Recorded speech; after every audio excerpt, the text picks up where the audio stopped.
For more on this, I can bring in our Brussels correspondent, Dave Keating. Good morning, Dave. We see such restatements of support for Ukraine regularly from European leaders, particularly at summits. This particular one today, is there a special urgency about it? There is a special urgency to this one. Ukrainian President Vladimir Zelensky is just about to arrive here at the European Council building behind me, and it's not unusual for him to attend a European Council summit. It's happened before. But the reason he was invited this time, originally, was because of the reported dressing down he got from the US president last week when he was meeting with him. This was a meeting that we've since learned went similarly badly to the one that happened in front of the TV cameras.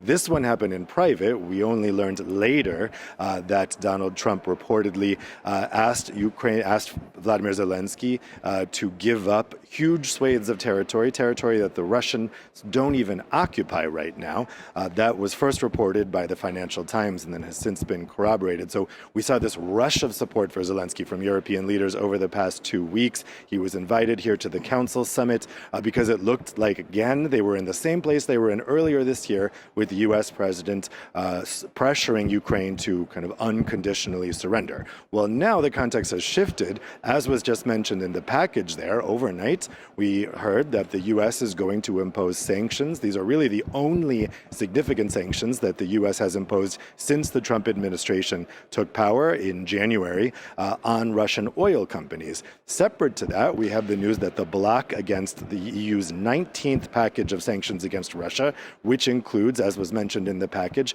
sanctions against liquefied natural gas, LNG. That's going ahead because the Slovak Prime Minister, Robert Fico, dropped his objection. So that's going ahead this morning. That, for the first time, will impose sanctions on LNG. The reason that's important is because Russia has been using that liquefied natural gas to bypass the existing sanctions on pipeline gas through this so-called shadow fleet. So there is some good news, and they're hoping, I think, that the optics today will be all about the EU standing by Zelensky, standing by Ukraine. I think originally there was seen to be urgency for that because it looked like the US was pulling away.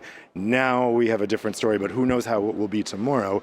Really, they're all in spectator mode because they are entirely reliant on the US position in order to protect Ukraine. Now, regarding this mooted reparation loan, Ukraine wants autonomy on how to use it. European countries are divided on whether to impose conditions. Can you tell us more about this? Yeah, this is an idea to use 140 billion euros in frozen assets, Russian frozen assets, to give to Ukraine for now to help them with their defense for military purposes, but in the long run, if there's a ceasefire at some point soon, for rebuilding the country.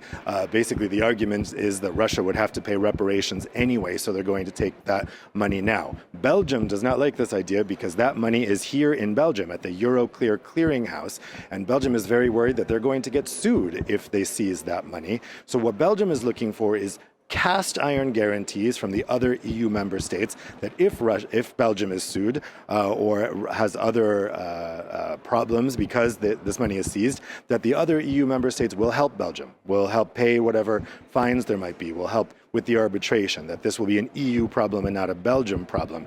Some of the other countries have said, verbally, yes, of course, we'll support you. Belgium says that's not good enough. The Belgian Prime Minister, Bart de Wever, is coming into this council today saying he needs legally tight guarantees that the EU as a whole will take on this burden. There's also disagreement about how the money should be used. Many countries are uncomfortable with this money being used for Ukraine's military defense because, in theory, this is supposed to be reparations for rebuilding Ukraine. So there are some countries who say this money should just be for that. Other countries, though, as particularly countries in the east like Poland, are saying, no, Ukraine needs this money right now urgently to maintain its defense, or it's going to have to surrender to Russia. So even if they can reassure Belgium about possible consequences for confiscating this money, they then have to decide, okay, how much military action could this money be used for? Thank you very much for that, Dave Keating in Brussels.